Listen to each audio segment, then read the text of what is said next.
नमस्कार मेरे दोस्तों, विनर्स पाठशाला में एक बार फिर स्वागत है एक नई सीरीज के साथ। तो आज हम देखेंगे एनटीपीसी में जो महत्वपूर्ण प्रश्न हैं, हर वर्ष रिपीट होते हैं एवं आपकी परीक्षा के लिए बहुत महत्वपूर्ण प्रश्न है। तो एक ऐसी सीरीज जो रैपिड सीरीज है जिसमें हम बहुत सारे प्रश्न हर सब्जेक्ट से, जीके हो गया, हिस्ट्री हो गया, मैथ्स हो गई, रीजनिंग हो गए, सारे सब्जेक्ट के एक ही जगह पर कम से कम समय में अधिक से अधिक प्रश्नों का एक संग्रह लेकर आए हैं। तो आप देखते रहिए, आपकी परीक्षा में ये प्रश्न लगभग 10 से 15 नंबर जरूर आएंगे। तो मैं उम्मीद करता हूं आप लोगों को यह क्लास पसंद आएगी और मैं आप लोगों के सामने शुरू करता हूं यह क्लास। तो देखते रहिए, बने रहिए विनाश पाठशाला के साथ और आनंद लीजिए। ठीक है दोस्तों, तो हम बढ़ते हैं अपने क्लास की ओर। तो चलिए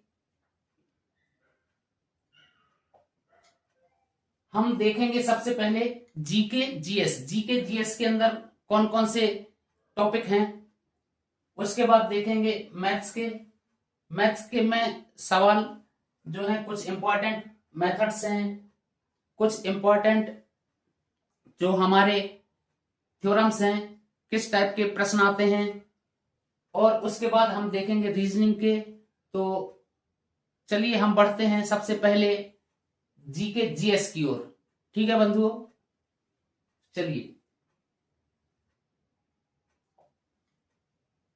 तो जीके जीएस में आपको क्या चीज इंपॉर्टेंट है, क्या आती हैं, किस टाइप का ट्रेंड्स है एनटीपीसी का प्रश्न पूछने का, तो आपको देख पाएंगे कि आपको हर वर्ष या जब भी एनटीपीसी एग्जाम में प्रश्न डालती है तो सबसे ज्यादा जीके में वेटेज होता है जो हमारा करंट अफेयर है। करंट अफेयर से मैक्सिमम प्रश्न देखे जाते हैं। अभी जो करंट में एग्जाम चल रहे हैं उनमें भी अभी सबसे ज्यादा वेटेज जो है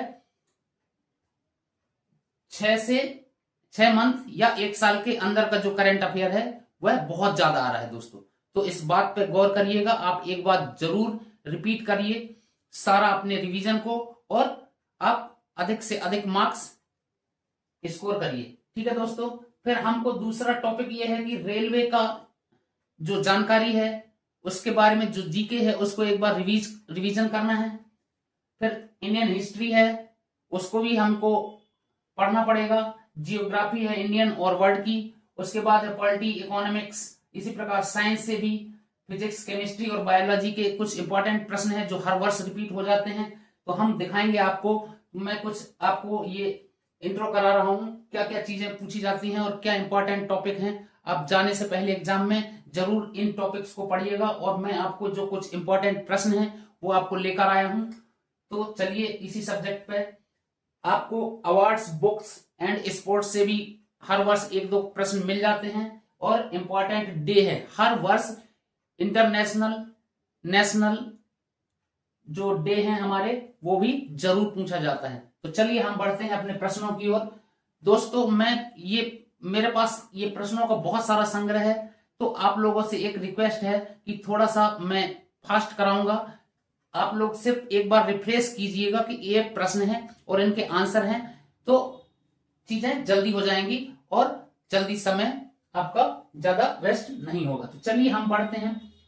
सबसे पहला है इंडियन हिस्ट्री में हम देखेंगे कि किस प्रकार के एग्जाम में जो है इतिहास के अक्सर सिंधु घाटी सभ्यता, स्वतंत्रता संग्राम के जो महत्वपूर्ण युद्ध हैं उनसे भी प्रश्न पूछे जाते हैं। ठीक है दोस्तों, तो चलिए हम रैपिड टाइप से देखेंगे। तो सबसे पहला प्रश्न है आपके सामने, सिंधु घाटी सभ्यता का बंदरगाह शहर किसे कहते हैं। ठीक है दोस्तों, सिंधु घाटी सभ्यता का बंदरगाह शहर कौन सा है, तो आप देख रहे होंगे लोथल को बोलते हैं। ठीक है, बंदरगाह शहर। सत्यमेव जयते कहां से लिया गया है दोस्तों, तो मुंडकोपनिषद से लिया गया है। ठीक है, मुंडकोपनिषद से सत्यमेव जयते। बुद्ध ने अपना प्रथम उपदेश कहां दिया था। ठीक है दोस्तों, बुद्ध ने अपना प्रथम उपदेश कहां दिया था, तो सारनाथ में दिया था। आप ये देख रहे होंगे सारनाथ में। उसके बाद अशोक के शिलालेखों को सर्वप्रथम किसने पढ़ा, बताइए। आप कमेंट में भी अगर आपको जो प्रश्न आते हैं पक्का आप कमेंट लिखिएगा तो थोड़ा मेरा भी ऊर्जा में वृद्धि होगी और मेरा भी दिल करेगा कि अगली और सीरीज लेके आऊं जो आपके लिए महत्वपूर्ण हो।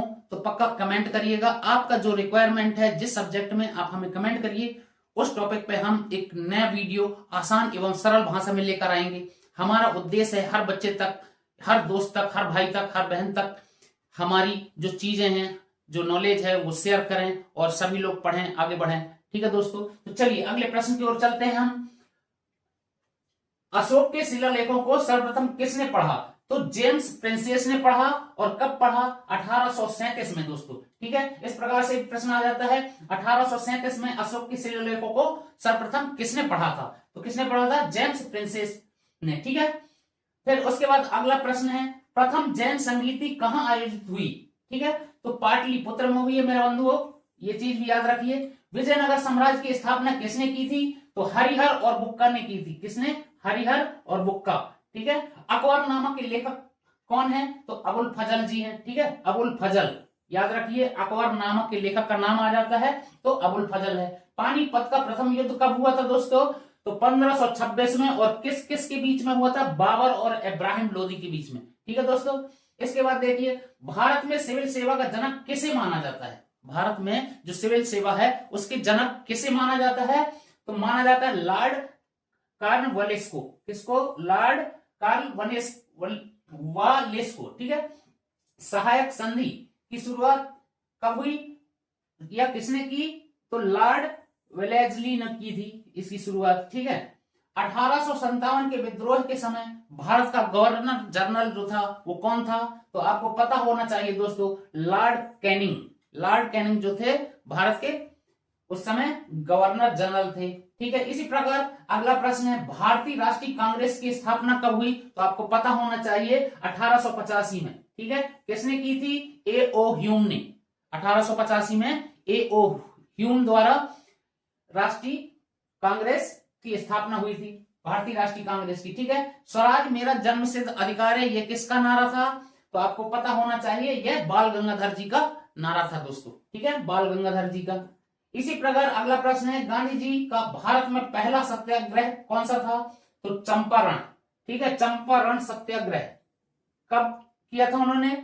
1917 में। ठीक है दोस्तों, इसी प्रकार है, जलियांवाला बाग जो है हत्याकांड के समय वायसराय कौन था? जब जलियांवाला बाग का हत्याकांड हुआ था उस समय वायसराय कौन था? तो उस समय था लॉर्ड चेम्सफोर्ड। ठीक है दोस्तों, साइमन कमीशन कब भारत आया था? यह भी बहुत इंपॉर्टेंट प्रश्न है, कई बार रिपीट हो चुका है। तो कब कब वापस आया? 1928 में। ठीक है, या करो या मरो का नारा किसने दिया और कब दिया? तो महात्मा गांधी ने दिया था करो या मरो का नारा। और कब दिया था? भारत छोड़ो आंदोलन के समय 1942 में। कब दोस्तों? 1942 में। तो इससे दो प्रश्न हो गए, भारत छोड़ो आंदोलन कब हुआ था? 1942 में। ठीक है, आजाद हिंद फौज की स्थापना किसने की थी? तो आपको पता होना चाहिए, रास बिहारी बोस जी द्वारा उनका नेतृत्व। और किसने किया था? सुभाष चंद्र बोस ने। इसमें बहुत डाउट हो जाता है, लोग यहीं पे कंफ्यूज हो जाते हैं कि आजाद हिंद फौज की स्थापना में लोग लिख देते हैं कौन? सुभाष चंद्र बोस, जबकि किया किसने था? रास बिहारी बोस ने किया था, लेकिन नेतृत्व जो था वो किया था सुभाष चंद्र बोस ने। इस प्रश्न को जरूर याद रखिए, ये डाउटफुल प्रश्न है। ठीक है, एक बार फिर से बता रहा हूं, आजाद हिंद फौज की स्थापना की थी किसने? रास बिहारी बोस जी ने। और इसका नेतृत्व किया था किसने? सुभाष चंद्र बोस जी ने। ठीक है दोस्तों, चलिए आगे बढ़ते हैं। बंगाल का विभाजन कब और किसने किया था? तो आपको पता होना चाहिए 1905 में लॉर्ड कर्जन द्वारा किया गया था। ठीक है, हड़प्पा सभ्यता की खोज किसने की? ये भी बहुत इंपॉर्टेंट है, किसने की थी? दयाराम साहनी ने। कब की थी? ये भी आपको पता होना चाहिए 1921 में। ठीक है, 1921 ईस्वी। ठीक है, ठीक है प्यारे बंधु, आगे चलिए और आगे चलते हैं और कुछ इंपॉर्टेंट प्रश्न देखते हैं जो बार बार रिपीट होते हैं और आपकी परीक्षा के लिए बहुत इंपॉर्टेंट है। इन्हीं प्रश्नों में से बहुत से प्रश्न आपने देखे होंगे, पिछले शिफ्टों में बहुत से प्रश्न आए हैं। ठीक है, पिछले वर्षों में भी आए हैं, बहुत से ऐसे प्रश्न हैं जो हर वर्ष रिपीट हो जाते हैं। ठीक है दोस्तों, फिर देखिए आप अगला प्रश्न है जो सभ्यता, कौन सी सभ्यता?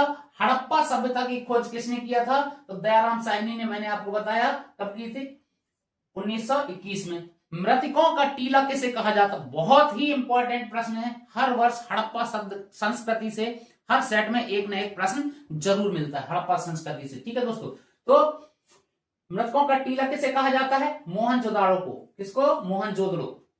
ठीक है, आप सभी लोगों को पता होगा हड़प्पा संस्कृति का एक स्थान है मोहनजोदड़ो। ठीक है, ऋग्वेद में कितने मंडल होते हैं? कुल कितने मंडल होते हैं? तो आपको पता होना चाहिए, आपने पढ़ा होगा 10 मंडल होते हैं। ठीक है, ऋग्वेद में कितने मंडल होते हैं? 10 मंडल। सत्यमेव जयते कहां से लिया गया है? मैंने पहले ही बता दिया, मुंडकोपनिषद से लिया गया है। ठीक है दोस्तों, गौतम बुद्ध ने अपना प्रथम उपदेश ये भी बता दिया सारनाथ में दिया था, और उनका जन्म कहां हुआ था?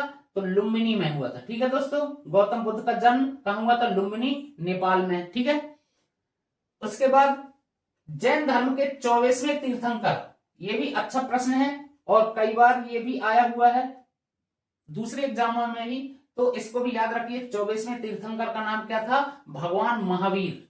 ठीक है, महावीर जी। ठीक है, चंद्रगुप्त मौर्य के दरबार में आने वाला यूनानी राजदूत कौन था? मेगास्थनीज था। इस प्रकार से बहुत से प्रश्न बनते हैं कि किसके दरबार में कौन सा विदेशी आया था। ठीक है, इस प्रकार से भी बहुत सारे प्रश्न बनते हैं, एमपीपीएससी में भी इस टाइप के प्रश्न आते हैं। ठीक है दोस्तों, तो चलिए आप क्या बोलते हैं इसको जानिए। चंद्रगुप्त मौर्य के दरबार में कौन आया था यूनानी राजदूत?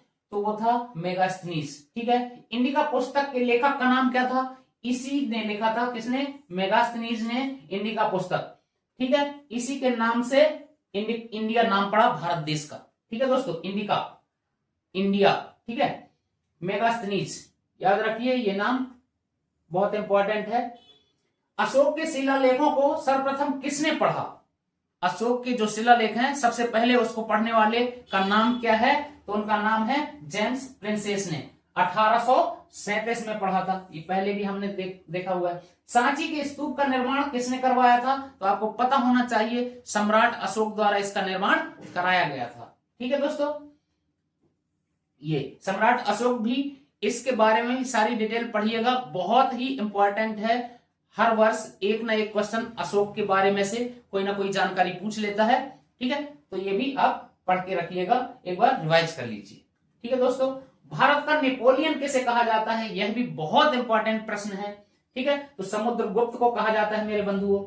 क्या? समुद्रगुप्त को। ठीक है, हायन किसके शासन काल में भारत आया? जैसे मैंने बताया कि विदेशियों का आगमन। ठीक है, ये टॉपिक भी आपने जरूर एक बार रिवाइज करना है। तो कौन आया था? हायन किसके उसमें आया था दरबार में? तो आया था चंद्रगुप्त द्वितीय के। ठीक है दोस्तों, हायन किसके शासनकाल में भारत आया था? चंद्रगुप्त द्वितीय के शासनकाल में भारत आया था। हेनसांग किसके शासनकाल में भारत आया था? हर्षवर्धन के। ठीक है, ये बहुत सारे कंफ्यूजन वाले नाम हैं, ये जरूर एक नाम दे देता है और आपसे पूछ लेगा। हेनसांग किसके शासनकाल में भारत आया था? तो हर्षवर्धन के। ठीक है, इसके बाद है मध्यकालीन इतिहास, इसके बारे में हम कुछ क्वेश्चन लेंगे। ठीक है, तो चलिए अब हम देखेंगे ब्रह्म समाज की स्थापना किसने की थी मेरे बंधुओं? तो आपको पता होगा राजा राम मोहन राय। ठीक है, राजा राम मोहन राय, ये सती प्रथा का इन्होंने ही विरोध किया था। ठीक है, सती प्रथा बंद करने वाले यही हैं, इन्होंने विरोध किया था सती प्रथा का। ठीक है बंधु, ये भी याद रखना, सती प्रथा का अंत करने वाले या विरोध करने वाले कौन है? तो राजा राम मोहन राय जी हैं। ठीक है, राजा राम मोहन राय। ठीक है, इसके बाद आर्य समाज के संस्थापक का नाम भी पूछ लेता है, तो क्या है? स्वामी दयानंद सरस्वती जी हैं आर्य समाज के संस्थापक। भारतीय राष्ट्रीय कांग्रेस के संस्थापक आपको बता ही दिया मैंने, कब हुआ था? 1885 में एओ ह्यूम ने किया था। ठीक है, 1905 में बंगाल का विभाजन किसने किया? 1905 में बंगाल का विभाजन, या ऐसे पूछ लेगा बंगाल का विभाजन कब हुआ? ठीक है, तो 1905 में हुआ। किसने किया? तो लॉर्ड कर्जन ने किया था। ठीक है मेरे दोस्तों, चले आगे। चलिए, गदर पार्टी की स्थापना किसने की थी? गदर पार्टी भी बहुत एक इंपॉर्टेंट टॉपिक है। तो इसकी स्थापना किसने की थी? लाला हरदयाल और सोहन सिंह भकना जी ने। ठीक है, इसके बाद जलियांवाला बाग हत्याकांड की तिथि आपको पता होगी, 13 अप्रैल 1919 को। ठीक है मेरे बंधु, दांडी मार्च की शुरुआत कब हुई थी? तो 12 मार्च 1930 को दांडी मार्च। ठीक है, करो या मरो का नारा महात्मा गांधी ने दिया था भारत छोड़ो आंदोलन के समय पे। ठीक है, स्वराज मेरा जन्मसिद्ध अधिकार है, ये भी पढ़ लिया आपने। किसने दिया था यह नारा? बाल गंगाधर तिलक जी ने। फॉरवर्ड ब्लॉक के संस्थापक, फॉरवर्ड ब्लॉक, ये भी फॉरवर्ड ब्लॉक का मतलब क्या है? ठीक है, इस टाइप से पूछ लेता है। फॉरवर्ड और उसके संस्थापक कौन थे? तो सुभाष चंद्र बोस जी थे। ठीक है। स्वतंत्र भारत के प्रथम गवर्नर जनरल, ये भी बहुत इंपॉर्टेंट प्रश्न है। प्रथम गवर्नर जनरल भारत देश के, ठीक है, स्वतंत्र भारत के। एक होता है पहला, स्वतंत्र भारत से पहले भी कोई गवर्नर जनरल रहा होगा, है ना, और स्वतंत्र भारत के बाद का। तो इस चीज को भी आप याद रखना, सिर्फ एक घुमाने के लिए पूछ लेता है, पूछ लेगा प्रथम गवर्नर जनरल कौन था, तब कोई और था, और स्वतंत्र भारत पूछ लेता है तब कौन था। ठीक है, तो स्वतंत्र भारत के समय कौन था? Lord Mountbatten. ठीक है, लॉर्ड माउंटबेटन प्रथम गवर्नर जनरल स्वतंत्र भारत के। स्वतंत्र भारत के प्रथम भारतीय गवर्नर जनरल, स्वतंत्र भारत के प्रथम गवर्नर जनरल लॉर्ड माउंटबेटन, और स्वतंत्र भारत के प्रथम भारतीय गवर्नर जनरल, ये भी एक घुमाने वाला है। एक तो पूछ लेगा स्वतंत्र भारत के प्रथम और स्वतंत्र भारत के प्रथम भारतीय। ठीक है बंधुओं, इस चीज को भी, शब्दों के खेल को समझना है, प्रश्न को पढ़ना है सही तरीके से, फिर उसका आंसर लगाना है। ठीक है, क्योंकि माइनस मार्किंग भी है, यह भी आप याद रखिए। ठीक है, स्वतंत्र भारत के प्रथम भारतीय गवर्नर जनरल, यानी भारतीय भी होना चाहिए, भारत के प्रथम भारतीय। ठीक है बंधु, तो सी राजगोपालाचारी जी थे। इंकलाब जिंदाबाद का प्रसिद्ध नारा किसने दिया था? तो भगत सिंह जी ने दिया था। ठीक है, भगत सिंह एक क्रांतिकारी थे भारत देश के, बहुत प्रसिद्ध क्रांतिकारी, जो हंसते हंसते फांसी पर झूल गए। ठीक है, रंग दे बसंती चोला, ठीक है, इन्होंने ही ये गीत गाया था। ठीक है, रंग दे बसंती चोला वाला आप लोगों ने देखा होगा। हंसते हंसते जेल गए, फांसी खाई और देश की आजादी में बहुत बड़ा योगदान दिया। ठीक है बंधु, इसके बाद चलिए आगे चलते हैं। गांधी इरविन समझौता कब हुआ? ठीक है, तो कब हुआ था? 5 मार्च 1931 को गांधी इरविन समझौता, गांधी इरविन समझौता, यानी गांधी जी और इरविन के बीच में क्या समझौता हुआ था और कब हुआ था? तो उस समझौते को बोलते हैं गांधी इरविन समझौता, 5 मार्च 1931 को। ठीक है, कैबिनेट मिशन भारत कब आया था? तो 1946 में आया था। कब आया था? सन 1946 में। ठीक है बंधु, आगे चलिए आगे चलते हैं। इसके बाद कुछ और भी हिस्ट्री के सवाल हैं जो बार बार आ जाते हैं, तो उन्हें भी देख लेते हैं। दिल्ली सल्तनत का संस्थापक पूछ लिया जाता है, कौन है? तो आपको पता होना चाहिए, कुतुबुद्दीन ऐबक। ठीक है बंधु, कुतुबुद्दीन ऐबक। इसके बाद है लाख बख्श की उपाधि किसे दी गई है? तो कुतुबुद्दीन ऐबक को ही दी गई लाख बख्श, लाख बख्श। ठीक है, ये भी एक फंसाने वाला, लटकाने वाला शब्द है, लाख बख्श। ठीक है, पूछ लिया जाएगा लाख बख्श क्या है? तो यह एक उपाधि है, किसे दी गई है? कुतुबुद्दीन ऐबक को। ठीक है बंधु, कुतुब मीनार का निर्माण किसने किया? ये किसने कराया? ठीक है, इस टाइप से भी आ जाता है, कुतुब मीनार का निर्माण कार्य किसने पूरा किया? तो इल्तुतमिश ने। ठीक है, कौन? इल्तुतमिश ने। ठीक है, इल्तुतमिश, ये भी देख लीजिए। मुस्लिम शासकों के बारे में इसमें वर्णन है इन प्रश्नों में, तो कौन कौन से इंपॉर्टेंट हैं कुछ वो चूज करके आपके सामने लाया हूं, और इनमें से काफी सवाल पिछले सालों में देखे गए हैं। ठीक है बंधु, भारत की पहली महिला शासिका का नाम क्या था? तो भारत की पहली महिला शासिका रजिया सुल्तान। ठीक है बंधु, रजिया सुल्तान भारत देश की पहली महिला शासिका थी। ठीक है, इसके बाद अब चलिए, बाजार नियंत्रण प्रणाली की शुरुआत किसने की? तो अलाउद्दीन खिलजी ने की। बाजार का जो नियंत्रण है वह प्रणाली की शुरुआत किसने किया? तो अलाउद्दीन खिलजी ने किया। ठीक है, अलाउद्दीन खिलजी। इब्न बतूता किसके काल में भारत आया? Ibn Battuta. ठीक है, वही मैंने बताया, बहुत सारे ऐसे प्रश्न हैं कि आपको पूछ लिए जाएंगे किसके शासन काल में, बाहर से जो आने वाले थे उनका नाम बताइए, या किसके शासन काल में आए। तो इब्न बतूता भी एक विदेशी है, वो किसके शासन काल में आया? मोहम्मद बिन तुगलक की। इसके मोहम्मद बिन तुगलक के शासन काल में आया। ठीक है, विजयनगर साम्राज्य के संस्थापक हरिहर और बुक्का मैंने बता दिया 1336 में। ठीक है, इसके बाद पानीपत का प्रथम युद्ध 1526 आपने देख लिया होगा, पहले भी बताया मैंने ये क्वेश्चन। ठीक है, इब्राहिम लोदी और और बाबर के बीच में युद्ध हुआ था पानीपत का। ठीक है, दूसरा युद्ध भी पूछ लिया जाता है, तीसरा भी पूछ लिया जाता है। तो एक बार आप ये सारे जो विश्व की घटनाएं हैं, भारत देश की घटनाएं हैं, इनको भी एक बार आप जरूर देखिए। ठीक है, हुमायूं नामा, हुमायूं नामा किसकी रचना है? तो गुलबदन बेगम जी ने इसका जो है इसे रचा है या लिखा है। ठीक है, दीन ए इलाही धर्म का संस्थापक किसे कहा जाता है? अकबर को। ठीक है, अकबर दीन ए इलाही धर्म की स्थापना की, दीन ए इलाही। ठीक है, ठीक है बंधु। जीटी रोड किसने बनवाया था? तो शेरशाह सूरी ने। ठीक है, और ये जीटी रोड कहां पर है? ये आप लोग कमेंट करके आप बताएंगे कहां पर है। ठीक है, उम्मीद करूंगा पक्का आप लोग इस क्लास का एंजॉय कर रहे होंगे, समझ आ रही होगी, और इस प्रकार के ही प्रश्न पूछे जाते हैं, ये एक पैटर्न है। ठीक है दोस्तों, आप लोग जरूर इसे एक बार रिवाइज कीजिए और इससे रिलेटेड जो प्रश्न है एक बार जरूर पढ़ के जाइएगा, बहुत हेल्प मिलेगी और बहुत सारे प्रश्न इसी सीरीज में से आपको देखने मिलेंगे। चलिए और आगे हम चलते हैं। अभी तो आप साइंस देखेंगे, ठीक है, और भी चीजें जो है वो भी देखेंगे। ठीक है, चलिए, आईना ए अकबरी के लेखक का नाम क्या था? तो अबुल फजल। ठीक है, आईना ए अकबरी, अबुल फजल। ठीक है, तो इस जीटी रोड किसने बनवाया? शेरशाह सूरी ने। ठीक है, शेरशाह सूरी ने। आईना ए अकबरी के लेखक का नाम अबुल फजल। ठीक है बंधुओं, आगे चलें। जहांगीर ने किस सिख गुरु को मृत्यु दंड दिया? ठीक है, तो आप देख पा रहे होंगे गुरु अर्जुन देव जी को। ठीक है, गुरु अर्जुन देव जी जो हैं उनको जहांगीर ने, जो सिख गुरु हैं, उनको मृत्यु दंड दिया था। जिंदा पीर किस मुगल शासक को कहा जाता है? जिंदा पीर। ठीक है, ये देखो, जिंदा पीर किस मुगल शासक को कहा जाता था? तो औरंगजेब को। किसको कहा जाता था? औरंगजेब को। ठीक है, आधुनिक भारत का जो है इतिहास, अब हम कुछ प्रश्न देख लेते आधुनिक भारत। ठीक है, तो प्लासी का युद्ध कब हुआ था? 23 जून 1757 को। और यह भी पूछ लिया जाता है वास्को डिगामा सबसे पहले कहां पहुंचा? तो कालीकट पहुंचा। कब पहुंचा? 1498 में। कब पहुंचा? 1498 में। ठीक है, कालीकट कहां पर है?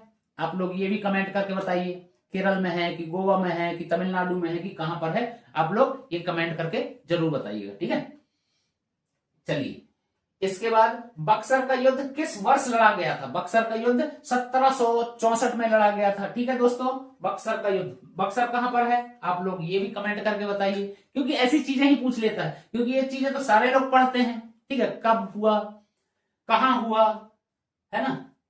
बक्सर, तो बक्सर है कहां? ठीक है, तो ये चीज आपको पता होना चाहिए, ये बिहार में है। ठीक है, बक्सर, बक्सर कहां है? बिहार में। ठीक है दोस्तों, भारत की नागरिक सेवा यानी सिविल सर्विसेज जो है उसका जनक किसे कहा जाता है? मैंने बताया था, फिर से एक बार आप रिपीट करिए, कहीं मिस नहीं कर देना। इस टाइप के प्रश्न भी बहुत पूछे जाते हैं। ठीक है बंधुओं, तो किसने किया था? लॉर्ड कॉर्नवालिस ने। ठीक है, 1857 के विद्रोह के समय गवर्नर जनरल कौन था? ये भी हमने पहले पढ़ लिया है, एक बार फिर से रिवाइज कीजिए, लॉर्ड कैनिंग ने। ठीक है,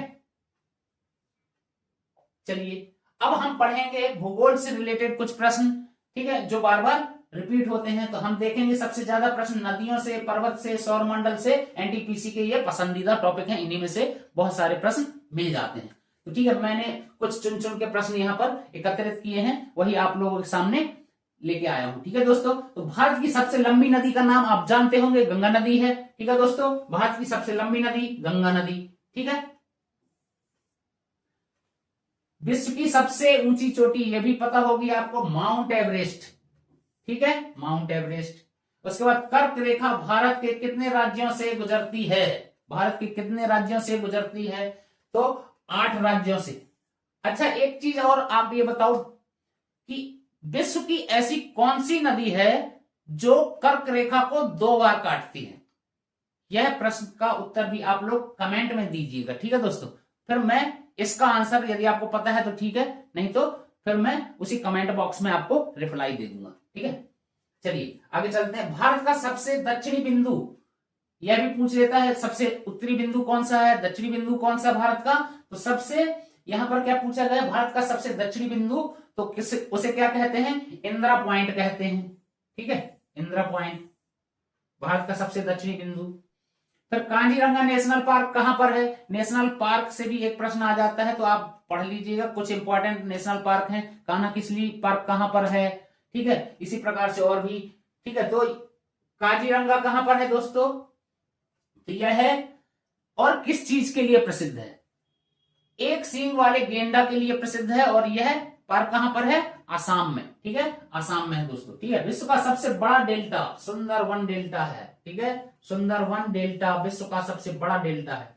वायुमंडल की सबसे निचली परत, जो वायुमंडल है हमारा, उसकी सबसे निचली परत को क्या कहते हैं? तो क्षोभ मंडल कहते हैं। अब आप ये बताइएगा कि इसकी हाइट जो है कहां से कहां तक है, वो भी कमेंट करके बताइएगा। इस टाइप के प्रश्न भी आपसे पूछ लिया जाता है, ठीक है।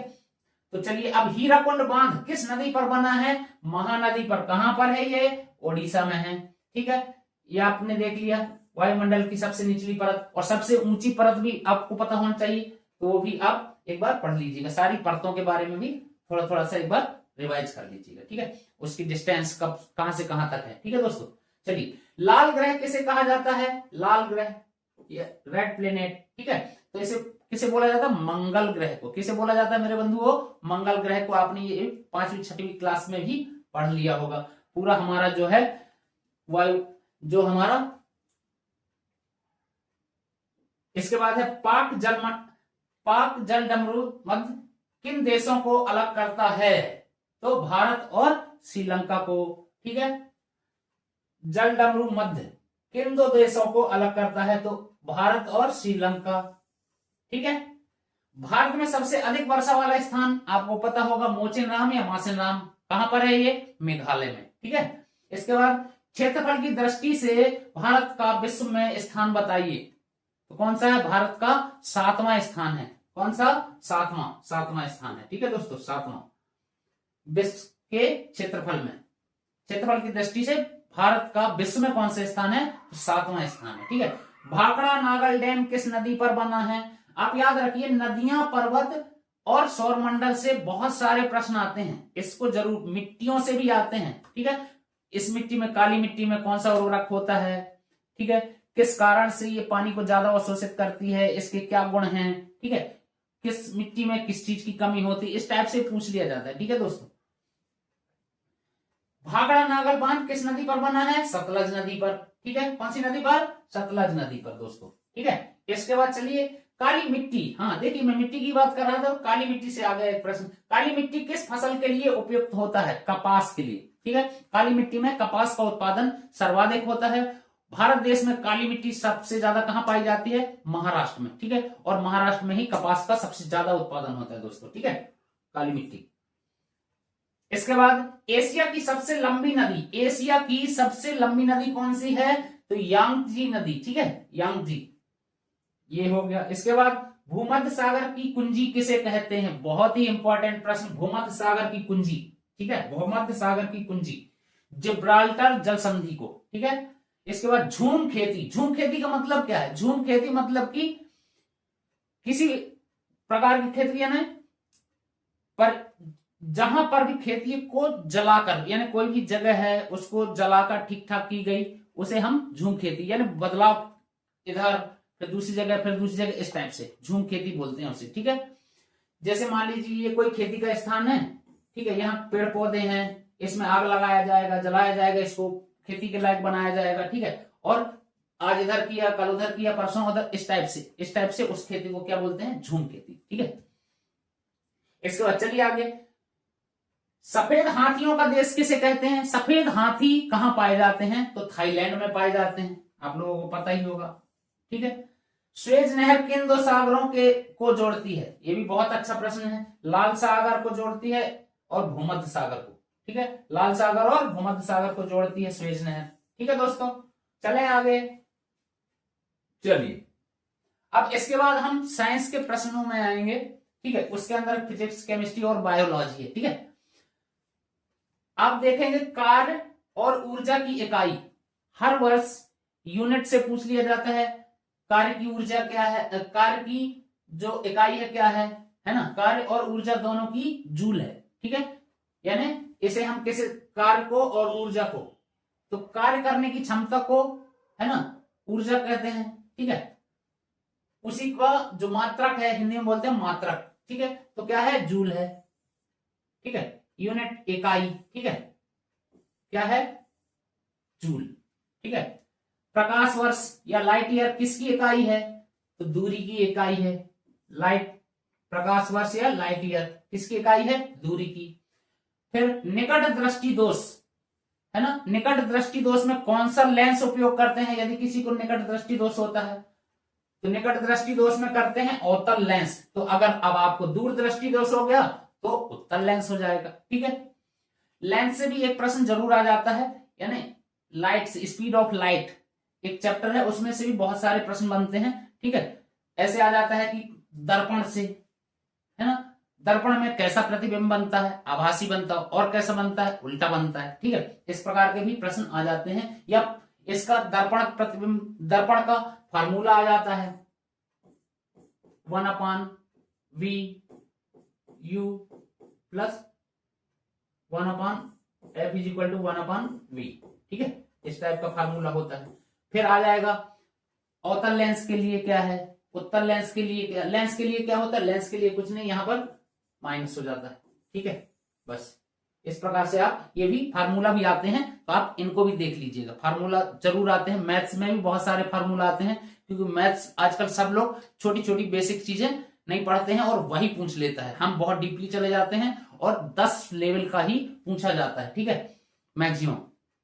एनटीपीसी में अब ग्रेजुएट लेवल वाले में थोड़ा सा लेवल हो जाता है 12th तक का, तो आप लोग एनसीईआरटी जरूर पढ़िएगा, जो बेसिक चीजें हैं उनको, ठीक है। बहुत ज्यादा डीपली जाने की जरूरत नहीं है, ऊपरी चीजें आती हैं, हम बहुत ज्यादा डीपली सोचते हैं, लेकिन ट्रेंड क्या है, आपको कुछ लॉजिकल चीजें पूछी जाएंगी और कुछ आपका जो नॉलेज चेक करने के लिए जो चीजें हैं वो चीजें पूछते हैं, ठीक है दोस्तों। चलिए आगे चलते हैं। इसके बाद हम देखते हैं रॉकेट जो है किस सिद्धांत पर कार्य करती है, ठीक है। रॉकेट, जो रॉकेट है वो किस सिद्धांत पर, तो संवेग संरक्षण यानी न्यूटन के थर्ड लॉ पर काम करती है। किस पर, थर्ड लॉ पर। और थर्ड लॉ क्या है,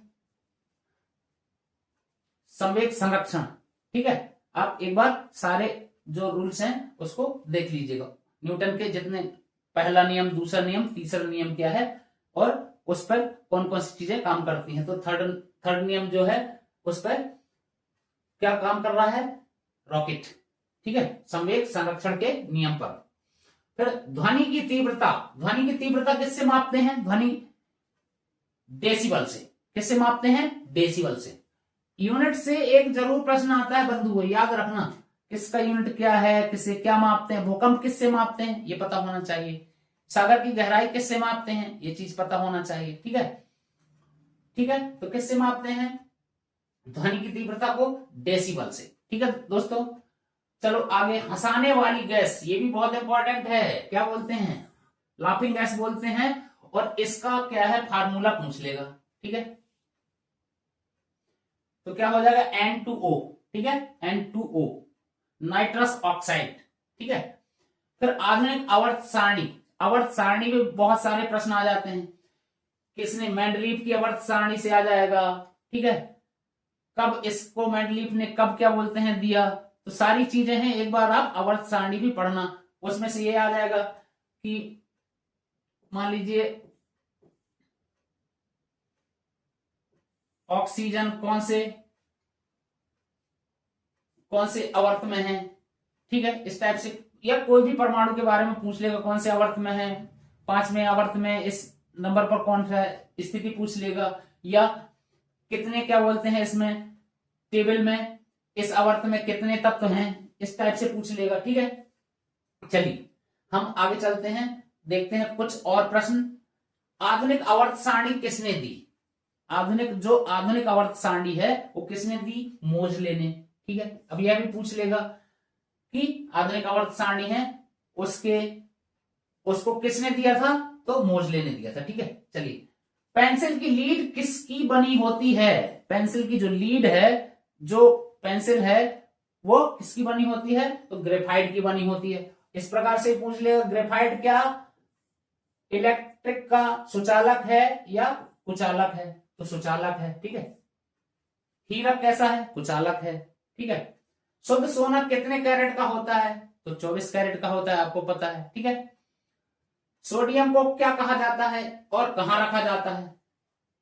तो सोडियम को कहां रखा जाता है, ठीक है, इसका फार्मूला भी पूछ लेगा, ठीक है। तो कहां रखा जाता है? केरोसिन में। क्यों रखा जाता है? क्योंकि यह नमी के साथ रिएक्शन कर लेता है, ठीक है। मानव शरीर की सबसे बड़ी ग्रंथि कौन सी है? मानव शरीर की सबसे बड़ी ग्रंथि कौन सी है? यकृत या लीवर, ठीक है, सबसे बड़ी ग्रंथि, ठीक है दोस्तों, याद रखिए सबसे बड़ी ग्रंथि मानव शरीर की लीवर। चलिए हम थोड़ा फास्ट करेंगे, और भी बहुत सारे प्रश्न हैं। रक्त का थक्का जमाने में कौन सा विटामिन सहायक है? तो विटामिन के, याद होना चाहिए, आपको पता होना चाहिए, ये भी अच्छा प्रश्न है, ठीक है। कोशिका का पावर हाउस, बहुत ही इंपॉर्टेंट प्रश्न, हर वर्ष किसी ना किसी एग्जाम में आपको, हर एग्जामों में जरूर देखने मिलता है, इसमें से एक प्रश्न, ठीक है। पावर हाउस माइक्रोकाइंड्रिया को बोलते हैं, ठीक है, पावर हाउस, कोशिका का पावर हाउस किसे कहते हैं? माइक्रोकाइंड्रिया, ठीक है। इंसुलिन की कमी से होने वाला रोग कौन सा है? तो मधुमेह है। पीयूष ग्रंथि को मास्टर ग्रंथि कहा जाता है, ये क्या आपको पता है? ये भी बहुत ही इंपॉर्टेंट प्रश्न है। किस ग्रंथि को मास्टर ग्रंथि कहा जाता है? तो पीयूष ग्रंथि को कहा जाता है। किस ग्रंथि को? पीयूष ग्रंथि को, ठीक है, मास्टर ग्लैंड कहा जाता है, ठीक है दोस्तों, क्या बोलते हैं? Master gland. कहां स्थित होती है ये? हमारे मस्तिष्क में, ठीक है। चलिए, डीएनए का डबल हेलिक्स मॉडल किसने दिया?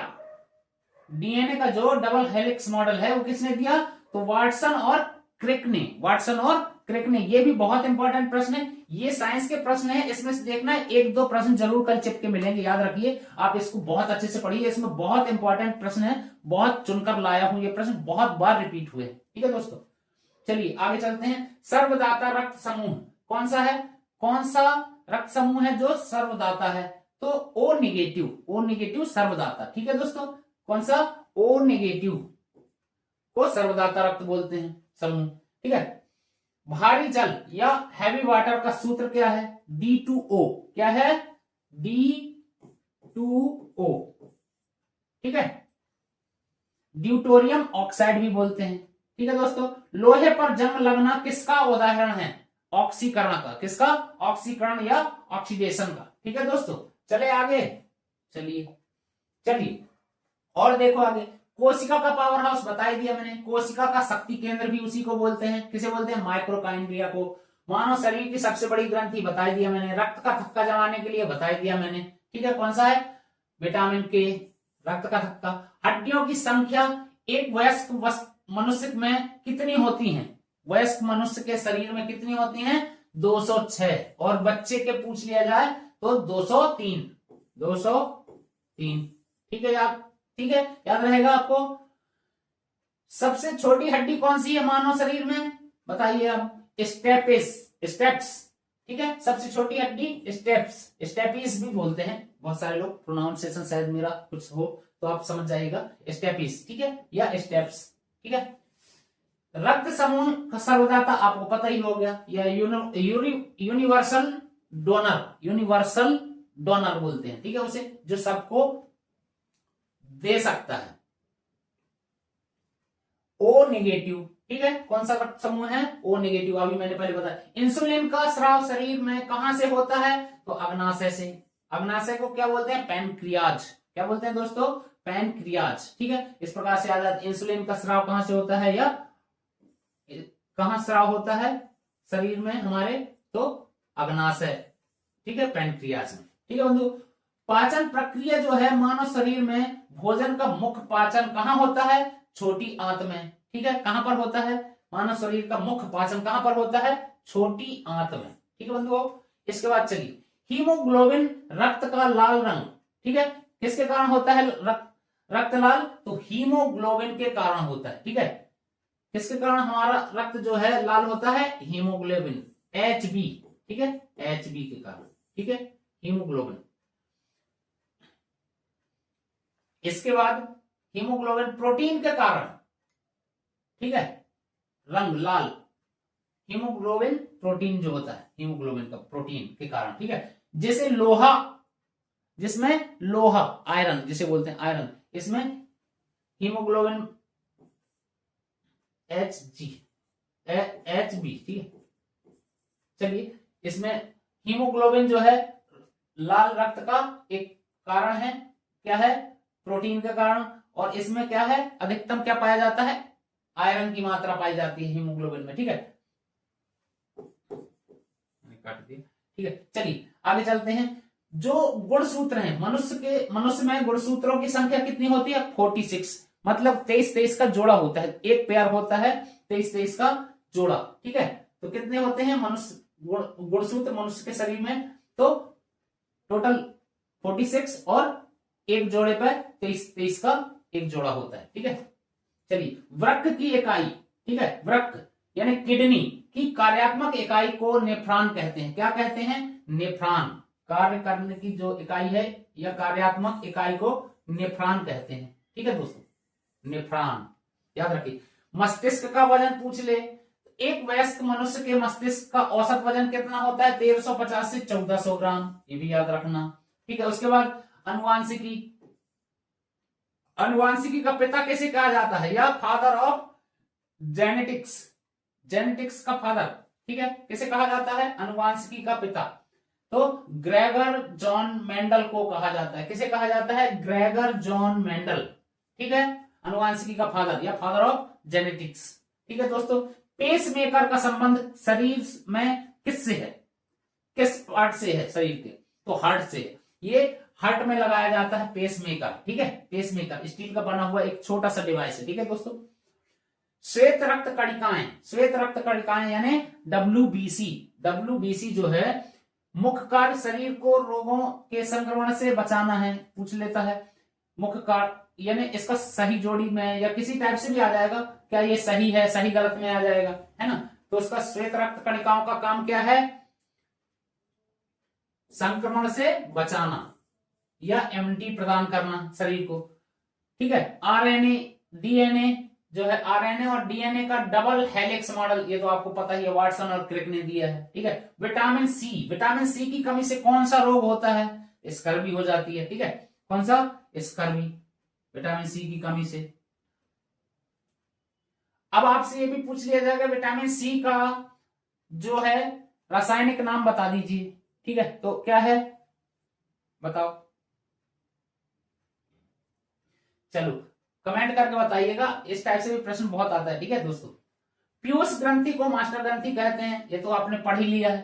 ठीक है, लार का एंजाइम, लार का एंजाइम में टाइलिन जो है नामक एंजाइम पाया जाता है जो स्टार्च को पचाता है। टाइलिन नामक जो है एंजाइम को कौन पचा, जो स्टार्च को पचाने वाला एंजाइम कौन सा है, तो टाइलिन। ठीक है, लार में पाया जाता है। ठीक है, चलो सबसे बड़ी मांसपेशी, जो मानव शरीर में सबसे बड़ी मांसपेशी है वो कौन सी है, ग्लूटियस मैक्सिमस यानी कूल्हे में पाई जाती है। ठीक है, कूल्हे की मांसपेशी को बोलते हैं। ठीक है, ग्लूटियस मैक्सिमस। ठीक है, अब जैसे मैंने आपको बोला विटामिन ए का रासायनिक नाम क्या है, तो रेटिनॉल है। ठीक है, क्या है बताओ, विटामिन बी का थायमीन है। तो विटामिन सी का आप बताओ, मैंने बताया था कमेंट में मेरे को चाहिए। ठीक है दोस्तों, विटामिन सी का आपके लिए ये एक टेस्ट है। ठीक है, retinol, vitamin A, vitamin B, thiamine और विटामिन सी को बता दूं मैं, चलिए स्कारबिक एसिड बोलते हैं। क्या बोलते हैं, स्कारबिक एसिड, विटामिन सी को। ठीक है बंधुओं, चले आगे, चलिए इसके बाद रेलवे की आप एग्जाम देने जा रहे हैं दोस्तों, तो आपको रेलवे के बारे में भी कुछ जानकारी होना चाहिए, उससे भी 1-2 क्वेश्चन जरूर पटक देता है। ठीक है, और आपको पता होगा हमने 5 क्लास में बहुत ये क्या बोलते हैं, आपके यहाँ भी शायद, मैं जहां से हूं वहां तो 5 क्लास में था, ट्रेन, पहली ट्रेन कब और कहां चली थी, इस टाइप से प्रश्न था।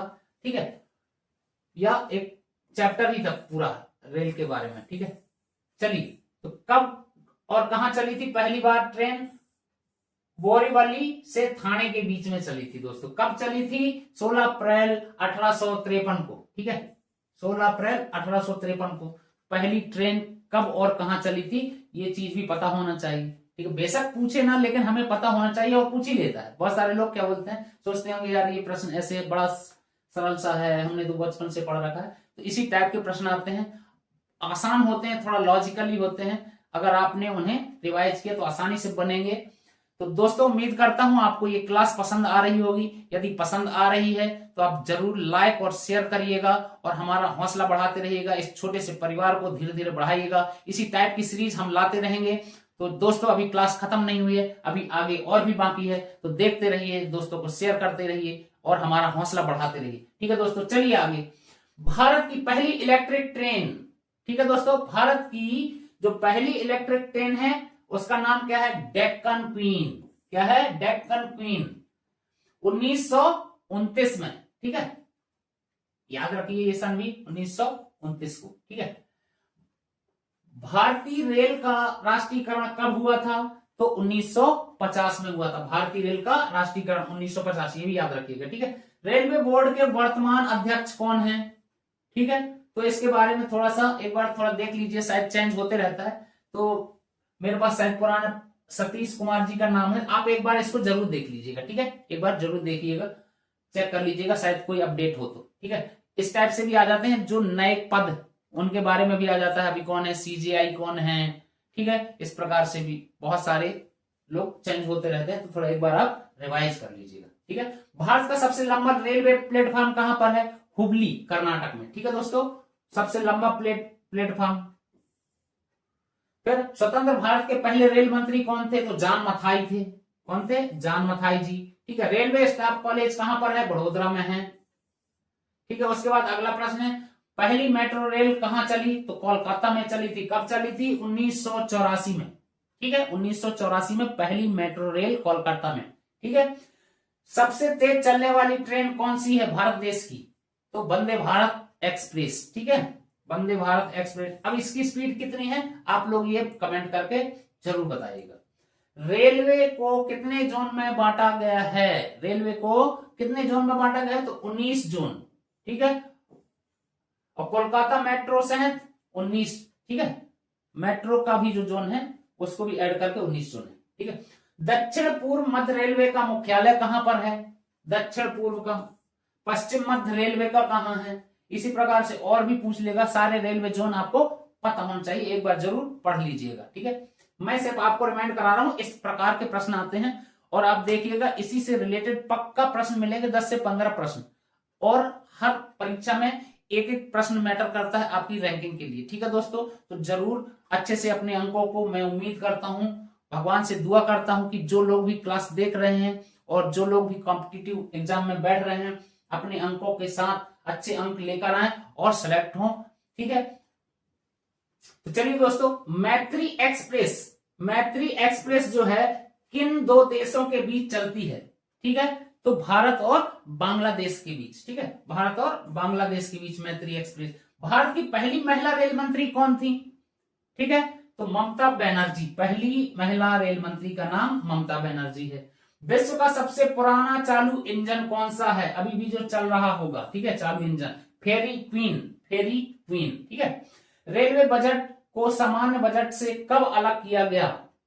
ये जो रेलवे का बजट है सामान्य बजट में पहले एकत्रित रहता था, तो उसे कब अलग किया गया? तो उसे अलग किया गया है 1924 में। किसके द्वारा? एक वर्ग समिति के द्वारा। ठीक है, रेलवे बजट को सामान्य बजट में वापस कब मिलाया गया फिर दोबारा? तो 2017 में फिर मिला दिया गया। ठीक है, अलग कब किया गया? 1924 में, और 2017 में फिर मिला दिया गया। ठीक है, भारत की पहली प्राइवेट ट्रेन, भारत देश की जो पहली प्राइवेट ट्रेन थी वो कौन सी है? तेजस एक्सप्रेस। याद रखिए, तेजस एक्सप्रेस प्राइवेट ट्रेन है। ठीक है, फिर इंटीग्रल कोच फैक्ट्री आईसीएफ कहां है? आईसीएफ। ठीक है, पेराम्बूर चेन्नई में। फिर कंप्यूटर आरक्षित टिकट प्रणाली की शुरुआत कब हुई? कंप्यूटर से जो आरक्षण होता है हमारा टिकट बुकिंग का, वह प्रणाली कब शुरू हुई? 1986 में नई दिल्ली में। ठीक है, 1986 से हुई शुरुआत और नई दिल्ली से शुरू हुई। ठीक है, रेल पहिया कारखाना कहां है? RWF रेलवे व्हील फैक्ट्री कहां पर है? बताओ। बेंगलुरु में, येलाहंका में, येलाहंका। ठीक है, चले दोस्तों आगे। चलिए, अब पॉलिटी से कुछ प्रश्न हैं। संविधान सभा के स्थायी सदस्य का नाम? तो डॉक्टर राजेंद्र प्रसाद। ठीक है, थोड़ा फास्ट करेंगे। प्रारूप समिति के अध्यक्ष कौन थे? Doctor B R Ambedkar. प्रारूप समिति, ठीक है, उसके अध्यक्ष ये, ठीक है, doctor B R Ambedkar, Bhimrao Ambedkar ji, ठीक है। भारतीय संविधान कब लागू हुआ? 26 जनवरी 1950 को, सभी लोगों को पता होगा, ठीक है। मौलिक अधिकार किस देश के से लिया गया है? मौलिक अधिकार, जो भारत में मौलिक अधिकार हैं वो किस देश से? तो यूएसए, अमेरिका से, ठीक है। फिर उसके बाद अनुच्छेदों से भी एक प्रश्न जरूर आ जाता है बंधुओं, पक्का एक बार थोड़ा सा देख के जाइएगा, एक दो प्रश्न जरूर मिल जाएंगे। राष्ट्रपति के बारे में, ठीक है, मुख्य न्यायाधीश के बारे में, कौन से उसमें है, शपथ के लिए या चुनाव के लिए, इस टाइप के प्रश्न तो जरूर एक बार रिवाइज कीजिएगा। मैं आपको रिमाइंड करा रहा हूं, अनुच्छेद से जरूर एक दो प्रश्न जरूर देखने मिलेंगे, नोट करके रखिएगा यह पॉइंट, ठीक है। तो आप पढ़ लीजिएगा, ठीक है, क्योंकि उसमें बहुत सारे कुछ इंपॉर्टेंट्स हैं, उनको एक बार आप एक नजर मारेंगे, ठीक है, तो आपको सारी चीजें याद हो जाएंगी। तो अनुच्छेद कुछ इंपॉर्टेंट एक दो प्रश्न मैं लेके आया हूं। अनुच्छेद 32 को संविधान की आत्मा कहा जाता है। संविधान की आत्मा किस अनुच्छेद को कहा जाता है? बहुत ही इंपॉर्टेंट प्रश्न है। अनुच्छेद 32 को, ठीक है, संविधान की आत्मा किसने कहा था? डॉक्टर अंबेडकर जी ने कहा था, ठीक है, डॉक्टर अंबेडकर जी ने, ठीक। इसके बाद राष्ट्रपति को पद की शपथ कौन दिलाता है? जो राष्ट्रपति जी हैं, महामहिम जी, कौन दिलाता है? तो मुख्य न्यायाधीश CJI, ठीक है। फिर पंचायत राज व्यवस्था सबसे पहले कहां लागू हुई? राजस्थान, नागौर में, याद रखना, राजस्थान नागौर, नागौर एक जगह है राजस्थान की। सबसे पहले ग्राम पंचायत जो होती हैं, पंचायती राज व्यवस्था, ठीक है, कहां से हुई? राजस्थान नागौर से। नीति आयोग का अध्यक्ष कौन होता है? तो प्रधानमंत्री जी होते हैं, ठीक है। उसके बाद संविधान में कितने मौलिक कर्तव्य हैं? ये भी पता होना चाहिए। कर्तव्य तो सब, ठीक है, मौलिक कर्तव्य तो कौन कौन से हैं? 11 हैं। कौन कौन से हैं ये लोगों को पता नहीं है। अधिकार तो पता रहते हैं सभी लोगों को, लेकिन कर्तव्य कोई नहीं करता है, ठीक है। करते होंगे बहुत सारे लोग, ऐसे नहीं है, लेकिन याद रखने चाहिए। अगर आपको अधिकार चाहिए तो कर्तव्य भी जरूरी है दोस्तों, ठीक है। चलिए, राज्यसभा का पदेन सभापति कौन होता है? उपराष्ट्रपति होता है, ठीक है।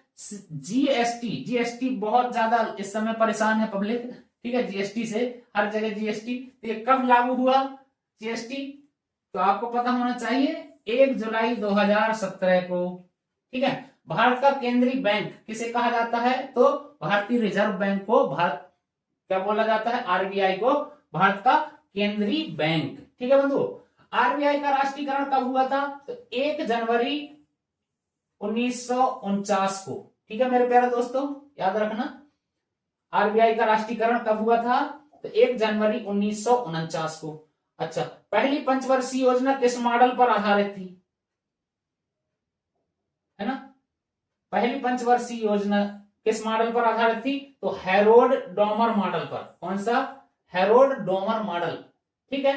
फिर गरीबी हटाओ का नारा किस योजना में दिया गया है? गरीबी हटाओ 5वीं पंचवर्षीय योजना में। इस प्रकार से भी हो सकता है, या इस प्रकार से प्रश्न आ सकता है, 5वीं पंचवर्षीय योजना का उद्देश्य क्या था? गरीबी हटाओ, ठीक है, उद्देश्य इस प्रकार से पूछ सकता है। भारत के नोट निर्गमन का अधिकार किसके पास है? यानी भारत के जो नोट जारी होते हैं उसका अधिकार किसके पास है? तो आरबीआई के पास। अच्छा, अब इस प्रकार से भी प्रश्न आ जाता है कि भारत में नोट प्रिंटिंग मशीन कौन से राज्य में और कहां पर है ना, नोट प्रिंटिंग पेपर जो है कहां बनते हैं, इस टाइप के भी प्रश्न आ जाते हैं, तो एक बार आप रिवाइज कर लीजिएगा, ठीक है। चलिए, मिश्रित अर्थव्यवस्था, मिक्स्ड इकोनॉमी का अर्थ क्या है? निजी और सार्वजनिक क्षेत्र का सह अस्तित्व। इसका अर्थ क्या है? निजी एवं सार्वजनिक क्षेत्र का सह अस्तित्व, ठीक है दोस्तों। बजट किस अनुच्छेद के तहत पेश किया जाता है? जो बजट है किस अनुच्छेद में आता है? बजट का जिक्र, बजट का जो है जिक्र, तो 112 अनुच्छेद में, ठीक है, वार्षिक वित्तीय वितरण में, ठीक है। वित्त आयोग का गठन किस अनुच्छेद में है? तो 280 में वित्त आयोग का, ठीक है। वित्त आयोग का गठन जो है किस अनुच्छेद के तहत होता है? 280, ठीक है। उसके बाद भारत के पहले लोकसभा अध्यक्ष कौन थे? जीवी मालवंकर जी। कौन थे पहले लोकसभा अध्यक्ष? कौन थे? जीवी मालवंकर जी। चले आने मेरे प्यारे बंधुओं, दोस्तों, भाइयों, ठीक है। मजा आ रहा है आपको क्लास में? अच्छी लग रही होगी उम्मीद है, और मैं बड़ी कोशिश से आपके सामने लाया हूं, ठीक है। तो आप जरूर क्या बोलते हैं सारी क्लास देखें, ठीक है। इसमें से जरूर एक दो प्रश्न भी अगर आपके आ गए तो बहुत अंतर पैदा कर देते हैं। 0.5 भी बहुत रैंकिंग में मायने रखता है दोस्तों, ठीक है। किसी भी कॉम्पिटेटिव एग्जाम में एक एक नंबर से आपके सारे नंबर एकत्रित होते हैं, ठीक है। चलिए आगे बढ़ते हैं भारतीय संविधान और राज्य व्यवस्था से, ठीक है। तो भारतीय संविधान सभा की प्रथम बैठक कब हुई? तो 9 दिसंबर 1946 को हुई, ठीक है। प्रारूप समिति के बारे में जान लेते हैं। प्रारूप समिति जो है या ड्राफ्टिंग कमेटी, उसके अध्यक्ष आपने पढ़ा डॉक्टर BR अम्बेडकर जी, ठीक है। उसके बाद मौलिक अधिकार के बारे में पढ़ा होगा, है ना आपने। तो कितने मौलिक अधिकार होते हैं? 6 मौलिक अधिकार, ठीक है। संपत्ति के अधिकार को इससे हटा लिया गया है। पहले संपत्ति का अधिकार भी इन्हीं अधिकारों में था, ठीक है। अब बाद में उसे हटा दिया गया है। चलिए, राष्ट्रपति की न्यूनतम आयु यानी राष्ट्रपति पद के लिए, ठीक है दोस्तों, क्या है? 35 वर्ष होनी चाहिए, ठीक है। बनने के लिए जो है आयु कितनी होनी चाहिए राष्ट्रपति बनने के लिए? 35 वर्ष। चलिए, अनुच्छेद 32 जो है उसको डॉक्टर अंबेडकर जी ने क्या कहा था? मैंने बताया था हृदय और आत्मा, यानी संविधान की हृदय एवं आत्मा है, डॉक्टर भीमराव अंबेडकर जी ने बोला था, ठीक है। किसने बोला था? इस टाइप से याद है, एक भी प्रश्न को कई टाइप से बोल देता है। जो भारत के संविधान की हृदय और आत्मा का जिक्र किस अनुच्छेद में किया गया है? तो 32 में किया गया है। और इसे हृदय और आत्मा किसने कहा था? तो डॉक्टर अंबेडकर जी ने कहा था, ठीक है। चलिए, अब कार्यकाल के बारे में जो है वो देख लेते हैं, किस चीज का कार्यकाल कितना होता है। तो राज्यसभा के सदस्यों का कार्यकाल 6 वर्ष होता है, जबकि लोकसभा में 5 वर्ष होता है। यह भी डाउटफुल प्रश्न है, ठीक है। 5 वर्ष सब लोगों को पता होगा, लेकिन राज्यसभा का 6 वर्ष होता है, ठीक है दोस्तों। प्रथम नागरिक जो है भारत का कौन कहलाता है? तो देश का जो है राष्ट्रपति, भारत देश का प्रथम नागरिक किसको बोलते हैं? राष्ट्रपति जी को, ठीक है। चलिए, पंचायती राज के बारे में जान लेते हैं कुछ चीजें। तो भारत में कौन सी स्तर की पंचायती राज है? 3 स्तर की, 3 स्तर की, ठीक है। 3 स्तरीय राज्य व्यवस्था है। इसकी सिफारिश किसने की थी? इसकी सिफारिश की थी बलवंत राय मेहता समिति ने, ठीक है। बलवंत राय मेहता समिति ने। महाभियोग क्या है? यदि कभी ऐसे भी होता है कि राष्ट्रपति जी को ही हटाना हो तब महाभियोग बोलते हैं उसे, ठीक है। ऐसे बहुत कम बार देखा गया है। तो ये भी पूछा जाता है कि महाभियोग जो है कौन से अनुच्छेद के तहत आता है? तो 61, ठीक है। 61 यानी या ऐसे पूछ लेता है महाभियोग की जो ये है कौन से अनुच्छेद में आता है, राष्ट्रपति का जो महाभियोग होता है, ठीक है। संयुक्त बैठक के बारे में, संसद के दोनों सदनों की संयुक्त बैठक की अध्यक्षता कौन करता है? तो स्पीकर, ठीक है। आपको पता होना चाहिए अध्यक्षता कौन करता है? तो स्पीकर, है ना, ठीक है बंधुओं। संयुक्त बैठक, ठीक है, दोनों सदनों की, ठीक है। मुख्य चुनाव आयुक्त के बारे में भी जान लेते हैं। इनकी नियुक्ति कौन करता है? किसके द्वारा की जाती है? तो राष्ट्रपति जी के द्वारा की जाती है, ठीक है। शपथ कौन दिलाता है भारत के मुख्य न्यायाधीश को? तो राष्ट्रपति जी दिलाते हैं। और राष्ट्रपति जी को कौन दिलाता है?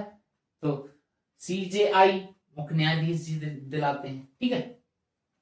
ये भी दोनों पढ़ लेना, याद रखना, ठीक है दोस्तों। धन विधेयक से पढ़ लेते हैं कुछ। तो क्या है? कोई धन विधेयक जो है या कोई विधेयक धन विधेयक या मनी बिल है या नहीं, इसका निर्णय कौन करता है? तो लोकसभा के जो है अध्यक्ष करते हैं। कौन करता है? लोकसभा के जो अध्यक्ष होंगे, लोकसभा अध्यक्ष, ठीक है दोस्तों। इसके बाद नीति निदेशक तत्व से भी, राज्य के नीति निदेशक तत्व DPSP कहां से लिया गया है? तो आयरलैंड से लिया गया, आयरलैंड के संविधान से, ठीक है। इसको भी पढ़ लेना आप कि कौन से देश से क्या चीज ली गई है, ठीक है। प्रस्तावना में बहुत सारी चीजें हैं और भी चीजें हैं, कौन से देश से क्या लिया गया है, ठीक है। नीति निर्देशक तत्व कहां से लिए गए हैं, मौलिक अधिकार कहां से लिए गए हैं, और भी जो प्रक्रियाएं हैं बहुत सारी ऐसी। तो सारा एक बार आप एक नजर मारेंगे तो सारी चीज आपको रिमाइंड हो जाएंगी। ठीक है, प्रथम महिला अध्यक्ष कौन थी भारत देश की प्रथम महिला अध्यक्ष? तो मीरा कुमार जी। ठीक है, कौन थी? मीरा कुमार जी। ठीक है, इस प्रकार के प्रश्न आते हैं दोस्तों। आप बहुत आसान है, अगर आप एक बार रिवीजन करेंगे तो कुछ लॉजिकली मैथ्स आएगी, उसको भी लगाना होगा। चलिए उसकी तरफ भी हम बढ़ेंगे। तो चलिए हम शून्यकाल किसे कहते हैं? शून्यकाल का मतलब है जो है 0 आवर्स भी बोलते हैं। तो समय उसका कब होता है? दोपहर 12 बजे से 1 बजे के बीच। ठीक है, ऐसे प्रश्न आ जाता है, दोपहर 1 बजे से 12 बजे के बीच का समय शून्यकाल कहलाता है। ठीक है, सही है या गलत इस टाइप से चूज करना होता है। ठीक है, तो आपको पता होना चाहिए शून्यकाल का मतलब। ठीक है, ये भी बहुत अच्छा प्रश्न है, लिखने के लिए आ जाता है एमपीपीएससी मेंस वगैरह में। ठीक है, शून्यकाल के बारे में टिप्पणी लिखिए। ठीक है, बहुत सारे क्या बोलते हैं। चलिए शिक्षा का अधिकार, शिक्षा के अधिकार के बारे में पढ़ लेते हैं। 86वें संविधान संशोधन द्वारा शिक्षा को अनुच्छेद 21A के तहत मौलिक अधिकार, मौलिक अधिकार यानी शिक्षा का जो अधिकार है एक मौलिक अधिकार है, हर बच्चे को शिक्षा की क्या बोलते हैं गारंटी देता है यह अनुच्छेद 21A। बहुत ही इंपॉर्टेंट है बंधु। ठीक है, इसके बाद है त्याग पत्र। उपराष्ट्रपति अपना त्याग पत्र किसको सौंपता है? तो राष्ट्रपति जी को सॉरी राष्ट्रपति जी को। ठीक है बंधु, चलिए आपातकाल की घोषणा किस अनुच्छेद में है? तो 352 अनुच्छेद के तहत। ठीक है, आपातकाल की घोषणा किस अनुच्छेद के तहत की जाती है? तो 352 अनुच्छेद के तहत। ठीक है मेरे प्यारे बंधु, समझ आ रही हैं बातें? चलिए आगे चलते हैं, संविधान संशोधन के बारे में जान लेते हैं। तो संविधान संशोधन की प्रक्रिया दक्षिण अफ्रीका के संविधान से ली गई है। ठीक है, अब संविधान संशोधन की प्रक्रिया यह है किसके? दक्षिण अफ्रीका के संविधान से। ठीक है, और किस अनुच्छेद में इसका वर्णन है? तो 368 अनुच्छेद, आपको ये चीज रिवाइंड कर लेना। ठीक है, अब चलिए अनुसूची 8 जो है इसमें भारत की 22 आधिकारिक भाषाओं का उल्लेख है, याद रखना है इसको। ठीक है, अनुसूची, ठीक है, अनुसूची 8 जो है इसमें भारत कितनी भाषाओं का वर्णन है? आधिकारिक भाषाओं का वर्णन कितनी? 22। ठीक है दोस्तों, संसद की संरचना जो है, भारत की संसद राष्ट्रपति, लोकसभा और राज्यसभा से मिलकर बनती है। किससे बनती है? राष्ट्रपति, लोकसभा और राज्यसभा से मिलकर। ठीक है, चले आगे। चलिए अब कुछ दिवस हैं, ये भी पूछ लिया जाता है, इंपॉर्टेंट दिवस है ना, कुछ पुरस्कार से हैं। ठीक है, इस प्रकार से भी प्रश्न आ जाते हैं। तो चलिए वो भी जान लेते हैं। 43वां दादा साहब फाल्के पुरस्कार किसे मिला? तो वहीदा रहमान को। ठीक है, किसे मिला? वहीदा रहमान को। मैं पुराने अब ये जो है जानकारियां आपको दे रहा हूं, ये भी पूछ लेता है क्योंकि करंट तो सारे लोग पढ़ते हैं, कुछ पुरानी चीजें भी पूछ लेता है, इसलिए मैं पुराने लेकर आया हूं। आप लोगों ने, मुझे उम्मीद है जरूर करंट अफेयर खोट के पी गए होंगे, इसीलिए मैं कुछ पुरानी चीजें लेकर आया हूं। ठीक है, कुछ नई भी हैं, कुछ पुरानी भी हैं। ठीक है, मैं 2024 का लेके आया हूं क्योंकि 25 का मुझे पता है, 25 का आपने पढ़ रखा होगा और 26 का तो पढ़ा ही होगा। ठीक है, कुछ 24 की है चीजें। ठीक है, चलिए 2024 का भारत रत्न किसे दिया गया था? ठीक है, कर्पूरी ठाकुर, लाल कृष्ण आडवाणी जी, चौधरी चरण सिंह, बीपी नरसिम्हा राव जी को, MS स्वामीनाथन जी को। ठीक है, 2024 में भारत रत्न। ठीक है दोस्तों, मेजर ध्यानचंद खेल रत्न 2023 के विजेता का नाम सात्विक साईराज, रंगी रेड्डी और चिराग शेट्टी जी को। ठीक है, बुकर पुरस्कार 2024 पॉल लिंच। ठीक है, IPL 2024 में किसने जीता था? तो कोलकाता नाइट राइडर ने। अब शुरू होने वाला है। ठीक है, अब वो कौन जीतेगा? पिछले साल कौन जीता था, इसको भी थोड़ा देख लीजिएगा। वर्ल्ड कप के बारे में, ठीक है, 2020 जो है, कौन जीता, कहां हुआ, फाइनल में कितने रन बने, कुछ इस टाइप के खेल से रिलेटेड। ठीक है, इस टाइप से प्रश्न आ जाते हैं। राष्ट्रीय विज्ञान दिवस कब मनाया जाता है? राष्ट्रीय विज्ञान दिवस तो 28 फरवरी को। ठीक है, रमन प्रभाव की खोज। ठीक है, राष्ट्रीय विज्ञान दिवस के उपलक्ष्य में। ठीक है, रमन जी के। चलिए विज्ञान पर्यावरण दिवस 5 जून को। ठीक है, अंतरराष्ट्रीय महिला दिवस 8 मार्च को। फिर विश्व जल दिवस 22 मार्च को। मानव अधिकार दिवस 10 दिसंबर को। ठीक है दोस्तों, इसके बाद G20 शिखर सम्मेलन 2024 कहां हुआ था? मेजबानी किसने किया था? तो ब्राजील ने किया था। इसरो के वर्तमान अध्यक्ष 2024 का मैं बता रहा हूं, अभी कौन है आप देख लेना, सोमनाथ, एस सोमनाथ जी थे 2024 में, अभी शायद चेंज हो गए हों, आप देख लेना एक बार, ठीक है। चंद्रयान-3 जिस स्थान पर उतरा उसे क्या नाम दिया गया? शिव शक्ति पॉइंट, याद रखना, बहुत ही इंपॉर्टेंट है। अगला जो मिशन है कौन सा है? मंगल मिशन, ठीक है। और अगला कौन सा होगा वो आगे पता चलेगा, ठीक है। इसके बाद चंद्रयान-3 के बारे में हमने देख लिया, जहां पर उतरा था शिव शक्ति पॉइंट। जो लैंडर था उसका नाम क्या था, ठीक है, वो भी याद रख लेना, कुछ देख लेना एक बार, ठीक है। देश की पहली महिला मुख्य चुनाव आयुक्त कौन थी? वी.एस. रमा देवी, ठीक है, वी.एस. रमा देवी जी। इसके बाद दोस्तों फ्रांस के सर्वोच्च सम्मान में किसे सम्मानित किया गया? फ्रांस के सर्वोच्च सम्मान से किसे सम्मानित किया गया 2024 में? नरेंद्र मोदी जी को, ठीक है। भारत के पीएम जो है 2024 में उन्हें फ्रांस के सर्वोच्च सम्मान से सम्मानित किया गया। पद्म विभूषण 2024 विजेता प्रसिद्ध वैजंती माला और चिरंजीवी, ठीक है। विश्व स्वास्थ्य दिवस कब होता है? 7 अप्रैल को होता है दोस्तों। एग्जाम वॉरियर पुस्तक, बहुत इंपॉर्टेंट, एग्जाम वॉरियर पुस्तक किसने लिखी है? हमारे प्रधानमंत्री जी नरेंद्र मोदी, ठीक है, उसके लेखक हैं। ऑस्ट्रेलियन ओपन 2024 एकल पुरुष जेनिक सिनर ने, ठीक है। संविधान दिवस कब मनाया जाता है? तो 26 नवंबर को। अब इसमें से ये जो पुराने 2024 है, आप 25 में जो एक्टिविटी हुई है, जो गतिविधियां हुई हैं, करंट अफेयर्स, वो आप देख लेना। जो चेंजमेंट हुए हैं, पद जिन्होंने नया संभाला है, उनके नाम आप एक बार देख लेना। इसमें से 4-5 नंबर के प्रश्न जरूर, जो पुरस्कार हैं करंट अफेयर में, ठीक है, इस साल किसको क्या पुरस्कार मिला, ठीक है।